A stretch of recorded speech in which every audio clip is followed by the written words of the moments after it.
Okay. This is the very first cut of Nausicaa of the Valley of the Wind. It is Yupa walking in the desert dust with a creature that can ride like a horse called Horseclaw. As you see, in the next cut below, some very small objects are falling around Yupa. You see? These may look like snow at first glance, but if you look very close, these are drawn like star shapes. If you're watching this on a smartphone, it may be hard to tell. But these are stars, not snow, but spores of fungi. Actually, the spores of fungi are drawn properly like this, only in this pre-credit before the opening. Only there. The spores are properly drawn, in asterisk shape or star shape. But in the other scenes, they are drawn almost like snow. What this means is, we won't draw like this anymore. But if you see anything like snow in this movie, later on, they are all spores of fungi. In order to convey that, only in the pre-credit, in every cut, these are drawn like this as detailed as possible. Well, it's a creator's request to say, please interpret it that way. When Yupa walks in the village, I think the cut here is really well elaborated. But a huge fungus mass on Yupa's head breaks out and spores from inside blow out like whoosh. There's another cut right here where you can see that when he's walking, the spores fiercely erupt from the patchy bulges on both sides of the road. So around here, there are no spoken lines. A man walks in a desert-like area and sees a village over there. However, the whole village is covered with mushroom-like fungi. And when he gets closer, he sees that the fungi spores, which have been flickering, are now flooding all over the village. You can tell this is an unusual scene. The fungal mass above also swells to the max and breaks out like an eruption, and spores come out. I guess you remember this because you've just seen this on TV, the Friday Roadshow.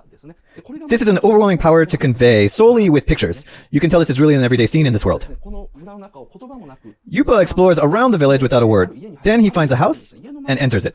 Actually, because there is a large decoration in front of the door of the house, you can see it's a house of someone important. When Yupa enters the house and looks around the room, at the darkest corner of the innermost room, where everything is covered with fungi, you suddenly see something like this in the back. Well, it's hard to tell at first glance, but it's a skull, or more like a mummified human corpse. If you look closely, there's a crown on the head. Because it has a crown, you can tell that the corpse is from the royal family. He headed toward the most outstanding building, breached the door, kicking to get inside. There is a man in the back of the room wearing a crown, found dead. Now you realize, perhaps even the king or the patriarch of this village has died. Under this, there is a slightly smaller, mummified white bone. It is also wearing a matching small crown. So you know that this is the patriarch's wife or a child. In other words, he is dead hugging a small white bone with the same crown. Perhaps they were hugging each other in fear of the insect's invasion, and ended up being suffocated with the spore poison miasma. This may be the wife or a child, we can't tell. But such royals died hugging each other in the corner of the most splendid room of the house they had made, and you can instantly understand that from the picture.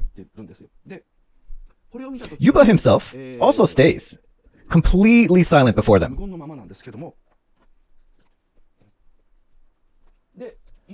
Yupa expresses his emotions for the first time. After seeing this scene and realizing that no one survived, he says, yet another village is dead. From this line, yet another village is dead, you'll understand, oh, this is just as usual. In this world, each and every village is covered with fungi, and perishes one after another. For those who have never read the original manga of Nausicaa, the first minute of the image of this world really means a lot. Hayao Miyazaki's animation actually explains pretty much everything by the spoken lines. But this part has really been expressed just by pictures. You'll also hear the man's voice and realize that he is an old man. With an old man's voice, you're told that this is something you find everywhere in this world. It's just normal. I see that doll of a child. When about to be taken up, its neck comes off when grabbed, and the fallen neck breaks into pieces and disappears.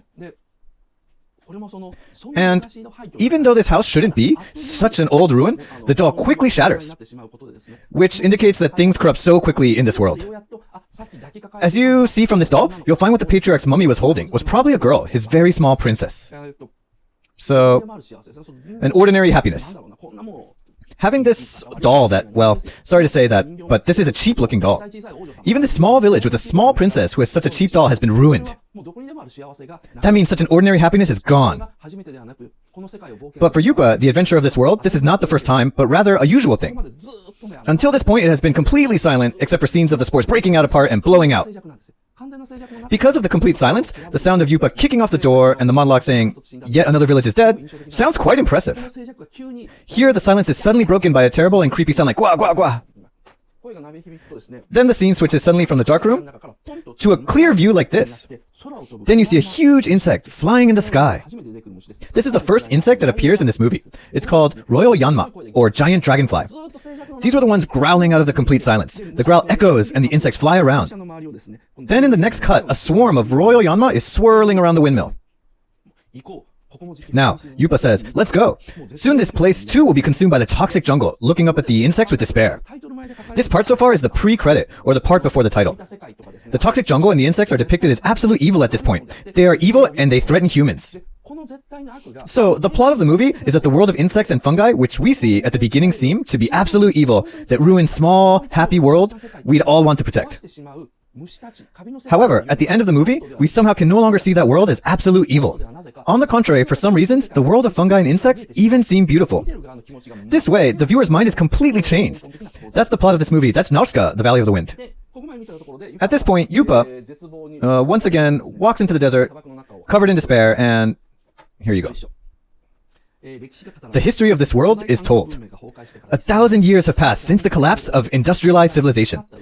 A toxic jungle now spreads over the rough land, covered with rust and ceramic fragments, threatening the survival of the last of the human race. It's a simple explanation. It says, rough land covered with rust and ceramic fragments. We tend to misunderstand, but this land is not covered by sand. A lot of people think that Nausicaa is set in a desert world, and the surroundings are full of sand. But I will explain this later, that there is no sand existing in this world anymore. Even no soil remains. The reason you see these colors on the ground is because there are only rust and ceramic fragments there, but no sand. It's about living in such a hopeless end of a world.